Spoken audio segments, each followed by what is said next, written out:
Federativa do Brasil, o senhor Jair Messias Bolsonaro, a fazer o uso da palavra.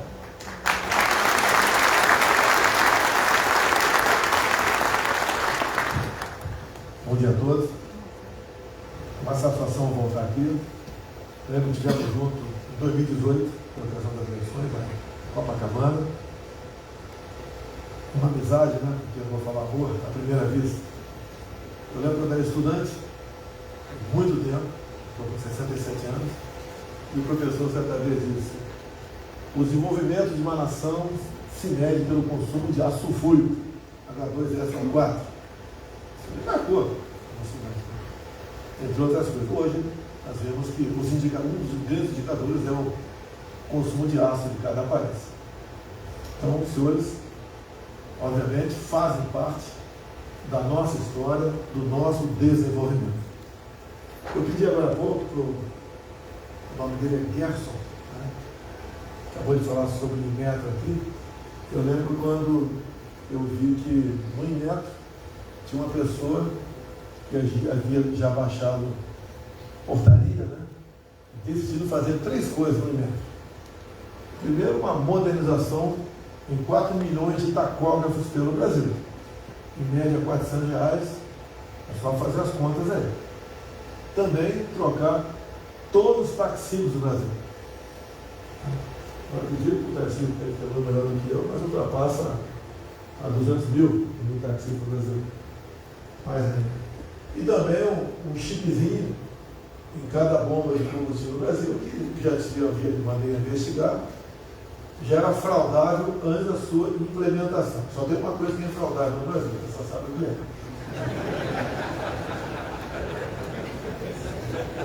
E quem falou que importa, eu vou baixar o nível aqui. Vamos conhecer mais. E daí eu falei com o Paulo Guedes que, como era uma decisão colegiada, tínhamos que trocar todo mundo do Inmetro, o presidente e os diretores. E fizemos, daí indicamos o Gerson. A imprensa bateu, mais um coronel. Só que o caboclo é formado pelo INE, a exemplo do taxismo. É como tem gente formada por outros estudos respeitados no Brasil. Eu lembrei aqui da tomada de 3 pílulas atrás. Tem gente que defendia de forma bem intencionada, mas o resultado foi diferente. A Europa iria aderir a tomar 3 pílulas, depois não aderir em poucos países, né? O Brasil, o mercado consumidor é enorme, se implementou aqui. E não foi bem aceita pela população, mas o gasto se fez presente. Então, o objetivo nosso é trabalhar dessa maneira. Tá? Tem que cortar a cabeça quase de todo mundo. Não fica ninguém para continuar ali, né? Uma laranja podre no cesto, contaminando os outros ali presentes. E a gente trabalha dessa maneira e muito bem, atualmente, com os 23 ministros. O grande legado nosso é que eu falei em 2018 e cumpri. Tá? É escolher ministros por critério, não o político partidário. Vocês se lembram, há poucos anos, tal partido perdeu o Ministério da Infraestrutura, né? Ou do Transporte, outro nome, e tal partido ganhou isso. Eu lembro que eu estava 28 anos no parlamento, e votações importantes, o plenário fica cheio. Votações importantes, o pessoal entende o que é. E acabava a votação, chegava para alguns líderes partidários a lista da fidelidade. Então, quando está vendo lá para o lado, estava lá um líder partidário, falando: olha, o meu partido, a fidelidade foi de 90%, e eu só tenho 2 ministérios. O outro foi 70%, e tem 3. E começava-se a briga para aquele partido indicar o ministro, né, daquele outro partido que não era tão fiel assim. A fidelidade não era com o Brasil, pessoal. Não era com o desenvolvimento. Era com questões próprias. Por isso, os escândalos de corrupção transbordavam o Brasil. Era toda semana, você lembra aqueles dutos, né? Jorrando dinheiro verde, inclusive, né, Juca? Nada a ver com a sua política atualmente. E nós fizemos isso. Na economia, que eu não entendo economia, talvez se eu falar que eu entendo, eu mando o Paulo Guedes embora. E vou ficar o PG me perturbando ele, mas ele embora e resolve os problemas. A economia é um ministério dos mais importantes. E nós temos que ter uma pessoa gabaritada lá. Passou por maus momentos durante o nosso mandato. Não podia ser diferente. Com crise acontecendo, Covid, uma crise hídrica enorme ano passado, uma guerra lá fora, entre outros problemas, um interesse político de alguns também em gastar mais. Mas o Paulo Guedes se comportou da forma que ele havia conversado comigo lá atrás. Pode mudar? Pode. Pode redirecionar o nosso posicionamento um dia. Mas devemos conversar. Quantas vezes tem uma salinha reservada, que não é sala cofre, lá na presença, a gente vai com o caboclo lá e somos iguais. Nós só não sai na pancada, o resto a gente fala, abre o jogo, é isso, é aquilo. E eu tenho que confiar. A confiança do ministro é essencial. É igual, por exemplo, eu sou paraquedista, você sai do avião e de repente eu vou trocar o paraquedas. Já saiu do avião. Trocar o paraquedas não vai dar certo. Vai se esborrachar lá embaixo. E a gente vê hoje em dia como está indo a economia. Se eu estiver errado, é missão Paulo Guedes, me corrige aqui. Nós devemos ser um dos poucos, talvez, dos poucos países que teremos PIB positivo no corrente ano. Estamos numa ascendência. A pressão do desemprego está caindo. A inflação, devemos ter nesse mês também deflação no Brasil. Mas como acontece isso? No meu entender, a grande vacina econômica foi aplicada em 2019. E eu, quando entrego o ministério, é porteira fechada. Eu só encho o saco do ministro. Quando, olha, tem o Zé das Couves aí que levantando vai dar problema. Aviso uma vez. Aviso na segunda, o ministro troca. Na terceira, eu troco o ministro. Com todo respeito, porque eles sabem que nós temos um zelo todo especial e certas práticas não podem continuar no nosso governo. Pode acontecer um problema um dia? Pode. Ninguém está livre de ter um problema, né? Mas não existe mais aquele problema orgânico que vimos no passado, que era o uso da máquina para esse fim. Eu lembro um ano e meio atrás, aproximadamente, uns 15, 20 empresários no meu gabinete, e estava lá o 02 do SPU.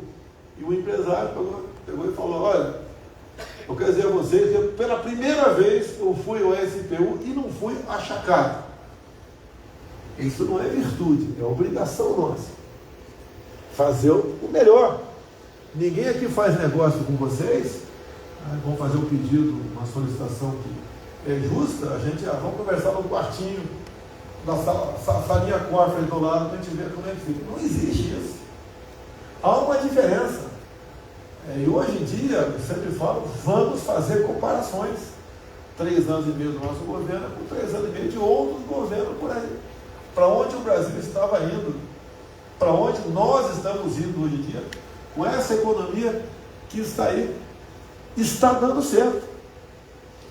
Quando fui negociar com o Putin, o presidente Putin da Rússia, em fevereiro desse ano, eu fui massacrado por grande parte da mídia.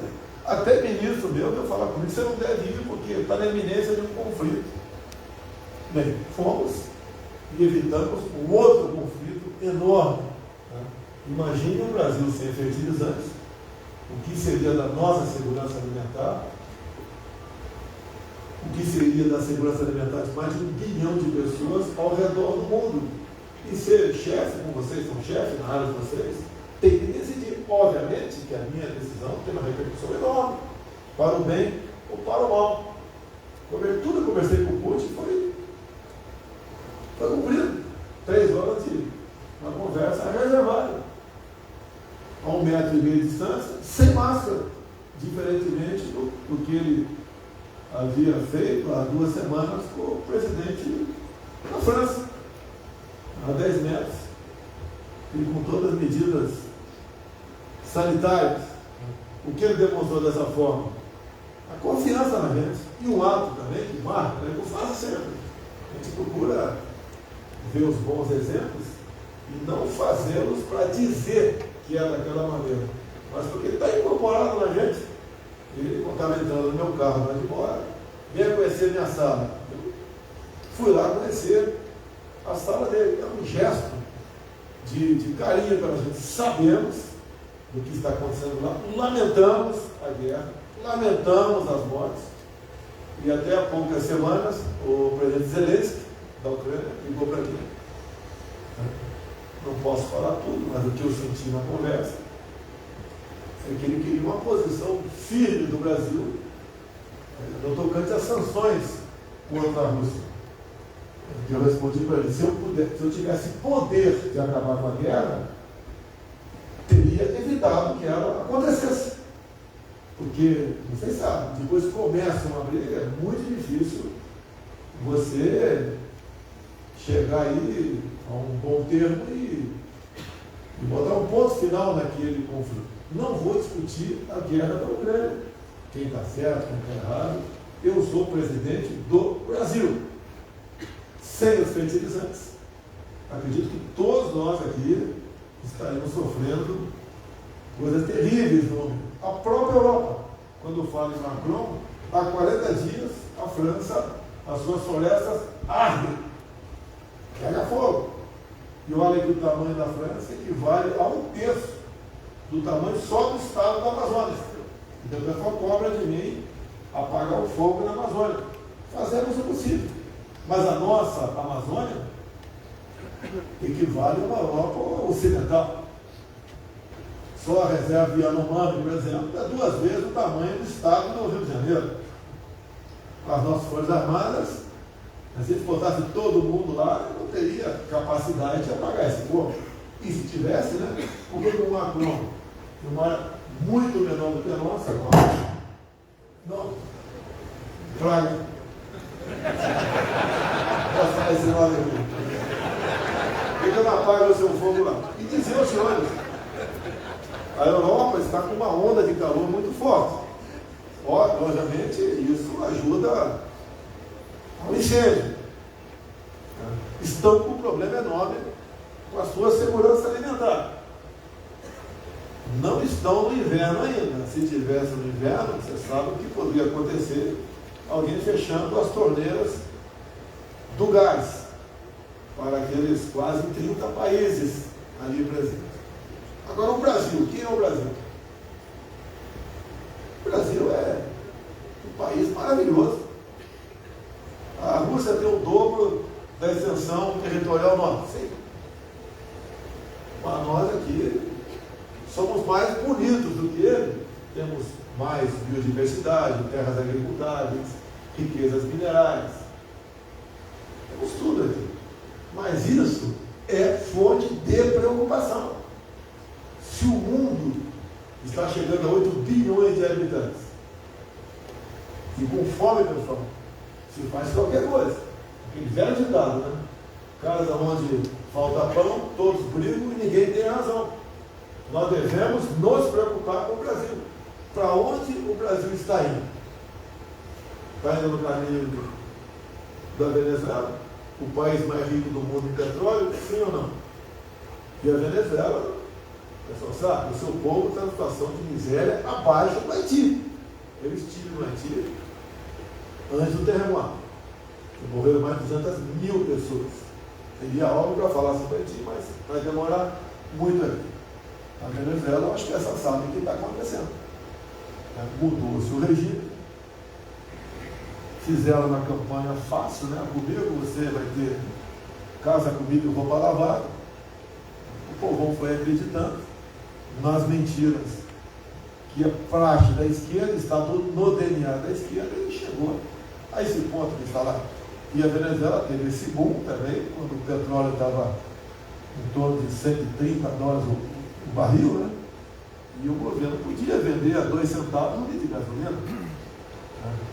Exportava e tinha como esbanjar. Depois o petróleo caiu à base dos 30 dólares, o outro lado ia ganhar e E o presidente de plantão resolveu mudar completamente a sua linha, que hoje vemos lá Venezuela.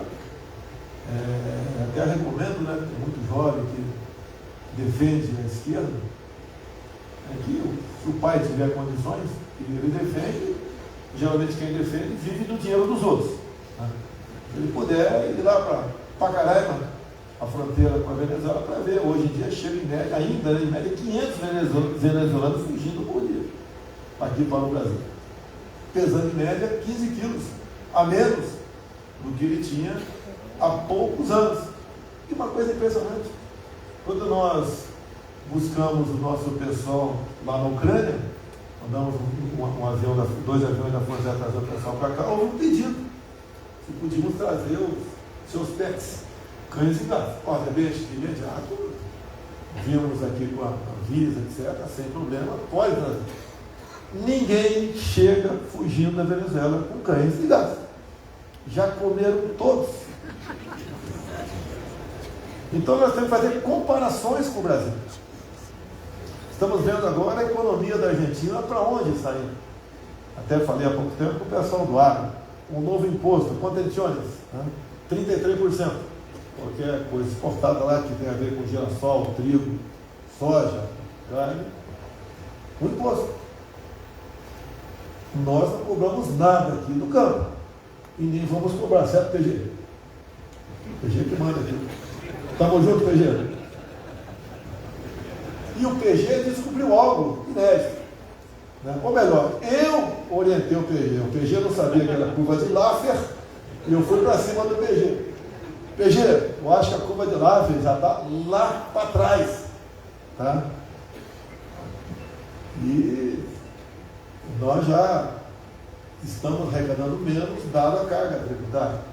Desde o início do nosso mandato, nós temos diminuído impostos no Brasil, em especial o de fora, né? Em alguns produtos, sem atrapalhar a gente aqui, obviamente. Né? E o PG, entre as medidas, uma outra briga dele aqui é a redução do IPI em 35%. Meu Deus do céu, essa é a política nossa. O Petro, quando assumiu agora na Colômbia, a primeira medida dele foi aumentar impostos. A nossa não é a primeira. Agora, uma grande medida, reduzir em 1/3 o IPI, que atinge diretamente em torno de 4 mil produtos no Brasil. Está judicializado. Está judicializado. Ninguém quer prejudicar a Zona Franca de Manaus. Se tem algum prejuízo, discute medidas compensatórias, sem problema nenhum. Agora, não podemos condenar a nossa indústria aqui a correr com uma bola de ferro numa perna, com o chinês, né, de tanga, livre, do outro lado. Você vai perder essa corrida. E então isso que vem acontecendo no Brasil. O outro lado fala o contrário muitas vezes. Nós botamos um ponto final no MST sem pancada, sem violência, titulando terras. E para quem fala que a gente não pensa em mulher, né? Eu penso em mulheres. A menor dúvida. Nós, para 90% desses 370 mil títulos, para mulher. Quem sabe que o velhinho lá de 60 anos, eu estou com 67, né? Sou velhíssimo, com 60 anos, 50 anos, muitas vezes, se está em nome dele o título, ele pode fazer algum negócio, né? Com a mulher fica diferente. Com a mulher está uma garantia muito maior que aquela terra vai ficar para os seus filhos e netos. Temos essa visão. É a forma de fazer a economia. Quando o Coronel Gerson passou por aqui agora há pouco, das vacinas econômicas de 2019, além da liberdade econômica, foi uma foiçada nas NRs, normas regulamentadoras, que levavam o terror em qualquer ambiente empresarial. O cara chegava lá só para olhar o banheiro de vocês, tinha 40 e poucos itens. Ele podia te multar pela altura da pia, pela rugosidade do papel higiênico, né?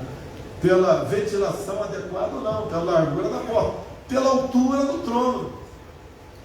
Foram milhares de normas que foram deixadas de lado para tornar mais leve a vida de vocês. Eu não tenho certeza, vou pedir o Paulo Guedes para me orientar. Parece que o Reino Unido, que há muitas décadas deu um salto na economia, onde ele deu uma legalizada no poderio dos fiscais. Se eu estiver errado, me desculpa aqui, tá, Pedro? Parece que aconteceu isso há várias décadas, porque tem que ter fiscalização? Tem. Ninguém vai negar isso daí. Mas não pode abusar. Como fazia o campo, antes do Juca assumir, o ministro Juca, estava lá o Ricardo Salles, e eu falei, Salles, o homem do campo não pode ficar com medo do fiscal. É como ontem na Inquisição aí da Globo. Você tem que, falou para não queimar. A lei diz que se puder retirar o material, ele não pode ser queimado. Se o material chegou lá de helicóptero, a gente não vai gastar o helicóptero para tirar mais, toca fogo. Mas em quase a totalidade das vezes, o material pode ser retirado. E o pessoal, quando queima, ainda diz, ódio do presidente Bolsonaro. Sabe o que está em jogo? Eles me deram uma multa em 2012 na Bahia de Angra. Num dia que eu tinha apertado o dedo do painel em Brasília. E a história é longa, no caso, entre detalhes aqui, mas alguns poucos mancham a maioria do pessoal do IBAN. Mas vamos resolvendo esse assunto. Muita coisa foi feita dentro dessa vacina econômica de 2019. Quando eu falo da lei de liberdade econômica, por exemplo, uma pessoa queria vender um cachorro quente na praça, queria abrir um pequeno salão de beleza, uma pequena oficina mecânica, entrava com o pedido de alvará, levava meses, anos, tinha que ter uma conversa com alguém da prefeitura. Essa lei acabou com isso em 30 dias. Não respondeu? Pode vender cachorro quente na praça. E assim, a gente vai trabalhando, teria horas para conversar com os senhores sobre essas questões. Quando fala do Juca aqui, ele me autorizou a falar, ele é o Juca Verde, o Paulo Guedes autorizou a falar também, o próprio Juca falou. Eu falei que brevemente é tanta coisa verde que ele vai tirar um cara do Atlético Mineiro, vai entrar na vaga desse cara e jogar futebol lá. Está se transformando no Hulk do bem. E é uma realidade. Quando ele fala aqui em eólicas offshore na costa do Nordeste, que quem já pernoitou na Bahia, dificilmente não sente que o vento sopra a noite toda e numa constância. Então o Paulo Guedes falou, olha, ele falou outro dia, se tivermos o equivalente a 10 Itaipus lá na costa do Nordeste, estou feliz. O Juca fala que poderemos ter até 50 Itaipus. Energia verde, é o aço verde. O Brasil, além da segurança alimentar para o mundo, pode ser também a segurança energética. Exportar hidrogênio vindo da hidrólise desses cataventos aí no mar. O Brasil é um país fantástico. O que falta alguma coisa para nós aqui? É agregarmos mais valor do que produzimos, Usando o exemplo grosseiro. A cada navio de minério de ferro, que a gente manda para fora, que é de vocês, volta uma canoa de laptops. Nós devemos buscar maneiras de trabalhar nisso. Eu faço apelo a vocês, São Paulo. Olha o nióbio. Catalão foi vendida para a China. Araxá esteve na eminência de ser vendido. Se for botar um leilão, quem vai comprar? Se for num leilão, dificilmente serão vocês. Eu faço o possível para que isso fique conosco, agregue valor para nós. Que se vier de fato, como já temos a bateria de nióbio no Brasil, se vier agora a bateria de nióbio barra grafeno, a bateria de nióbio, o ciclo do Campinas já tem. Barra grafeno, o Tarcísio vai gostar disso, Nós temos uma bateria que pode ser recarregada em poucos minutos. E qual a vantagem? Não tem superaquecimento. Se toma um café no posto de combustível, vai no banheiro, volta, o teu auto tem mais 400 quilômetros de autonomia. O Elon Musk teve no Brasil, o PT fazendo aqui, começou rapidamente comigo no canto, começou nos 4 meses, deve voltar para cá para ver a Amazônia também, que tem interesse em botar internet na Amazônia toda, sem custo para nós, é muito bem-vindo isso, mas só nós temos o nióbio. Eu era esculachado em 2016, 17, 18, quando eu falava isso. E até a pessoa esculacharam e falaram, bota o Nióbio de vice, bota o Grafeno de ministro.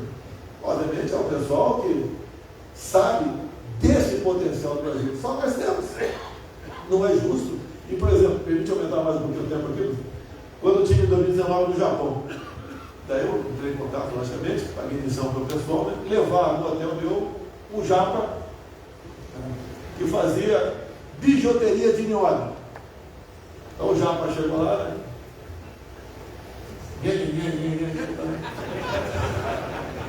O japa aí e apresentou para mim várias bijuterias, entre elas uma correntinha. Eu acredito que não pese mais de 20 gramas. E eu paguei, porra, eu sou um ferrado financeiramente, né? Paguei $1.000 a correntinha dele. Mas paguei $1.000 e paguei as taxas também, extra, né? Para eu poder mostrar aqui no Brasil. Ou seja, com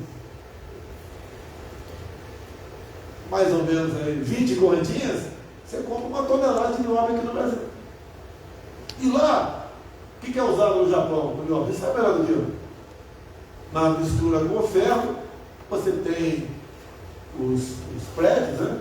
Não com aço puro, mas com isso, o nióbio, liga ferro no nióbio, e ele fica mais resistente, tem uma certa flexibilidade. Então, o Japão está aí usando essa liga ferro-nióbio no chassi, Japão não, na Alemanha, o chassi de automóveis. É mais leve, e se é mais leve, consome menos energia, menos massa para transportar. É a mesma coisa. Quando eu estive na Mackenzie aqui em 2018, fui chamado a polícia para poder sair de lá, na candidato. Tá? Uma universidade cara, mas a minha presença lá incomodou alguns estudantes. O que eu vi na Mackenzie? O pessoal das Forças Armadas, não sabia, tratando ali da blindagem de veículos nossos, né? De blindados nossos, com grafeno. O peso 10 vezes menor. Um carro blindado, que os dois, alguns aqui devem ter, menos 150 quilos. A economia de combustíveis será enorme, menos massa a ser transportada. As maravilhas do nióbio e grafeno foram calculadas. O grafeno, o único material biplano do mundo. Uma menina aqui que fez o INE há pouco tempo está na Inglaterra. Ela tem na prancheta uma tela para dessanalizar a água do mar. Nós temos tudo aqui, pessoal. Nós temos tudo. O que falta para nós? É a nossa união, cada vez mais união. O que está dando certo. Prazer estar naquela cadeira? Não tem prazer nenhum estar naquela cadeira. Um saco. Tá? Não dá mais para pescar por aí, contar uma piada, tomar um caldo de cana colar, etc. Tá? Mas eu entendo uma missão de Deus. Imagine se tivesse o segundo lugar na pesquisa, não, o segundo lugar nas eleições de 2018, não estaria o Brasil. O lockdown, fique em casa se puder, vá para a ponta da praia. Então, mudando a narrativa agora, imagine se a equipe do Paulo Guedes, juntamente com a Caixa, entre outros ministérios, não fizesse rapidamente o auxílio emergencial em 2020. O pessoal ia para a rua, ia ter um saque de supermercado, ia ter na fome. Pagamos 48 milhões de pessoas. Aquele pagamento, 68 milhões de pessoas, aquele pagamento mensal é um endividamento de 50 bilhões de reais. Ninguém aguenta isso. Fizemos agora com responsabilidade. Passamos para 400 em dezembro, com a esquerda contrária, tá? E depois o mais 200, porque a inflação no gênero alimentício se fizeram presente. Tá? A esquerda discursou contra, falou um montão de abobrinha, mas votou favorável porque tinha eleições pela frente. Quando nós, com responsabilidade, começamos a trabalhar junto com o parlamento a questão do preço dos combustíveis, foi a mesma coisa. No Senado, todos os senadores do PT votaram contra o teto de 17% do ICMS para os essenciais. Eu acho que se aplica a vocês a questão da energia também. Então todo mundo está ganhando.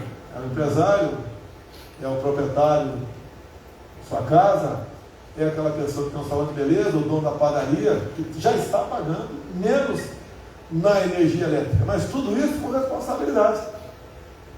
E nós, então, o combustível está aí, já tem alguns locais a gasolina abaixo de 5. E muitos o etanol abaixo de 4. E nunca governadores tiveram tanto dinheiro no cofre. Havia um abuso por lá de lá.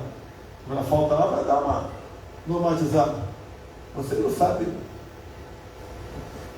o trem que é a gente ir para dentro. Nós acabamos também, no começo do ano, com o álcool turista. Ele era feito aqui, uma usina, andava 300 quilômetros até uma distribuidora, depois voltava os 300 para abastecer. E o pessoal dando porrada o tempo todo. Pancada de governadores. Por exemplo, estou acabando, beleza? Estou acabando mesmo. Então, se você não quis falar, tem que ter. Você pode ver, o Fica em Casa no 20 dias depois, em 2020, os 20 governadores aumentaram o ICMS de combustíveis, em plena crise, porque o cara ficava em casa, não gastava combustível. Caiu um pouco a arrecadação deles. Eu aceitei essa indicação. Só não aceitei a indicação que era do ministro Palaciano. São os 3 que ficam lá o tempo todo do meu lado. Aí tem que ser extremamente de confiança minha, né? No resto aceitamos todo mundo. E o que vocês têm a falar, por exemplo, do Juca, que é o suplente, vamos assim dizer, do Salles? O que tem a falar, por exemplo, do Marcelo, que foi indicado pelo Tarcísio, que está lá na infraestrutura, que acabou de fazer um leilão aqui de aeroportos. E um leilão inteligente, veio pelo Tarcísio, da cabeça dele. O Tarcísio tem a cabeça grande, mas tem um cérebro enorme também. Né? Não é apenas, quando eu quero ficar bonito, tira uma foto do lado do Tarcísio. Como eu falo que o Marcos Pontes, né, é o gordinho mais leve do Brasil. Quem tem apoio para falar do Marcos Pontes? Ninguém tem que falar, gosta de tomar uma água benta. Então, o que eu tenho a dizer a vocês? Agradecer o momento, a oportunidade, a confiança. Tá? Esse Brasil é de todos nós. Eu não precisava ter falado nada aqui, o senhor sabe o que está acontecendo, sabe fazer comparações de anos, né, de outros governos, sabe o que está acontecendo na América do Sul, estão pintando a América do Sul de vermelho, está sobrando aí Brasil, Paraguai, Uruguai, o Equador e por aí. A Venezuela parece que quem está com a Venezuela não, a Colômbia está com um problema sério também depois do cara do M19 chegar à presidência. E dizer que uma semana anterior, o nosso querido 9 deles fez vídeos, né, pedindo votos para essa pessoa lá na Colômbia. Não vou me meter na questão de outros países, cada um faça as suas escolhas e não se esqueça de uma coisa, nós somos escravos das nossas escolhas. Então, a todos vocês, obrigado pela oportunidade, um bom dia a todos.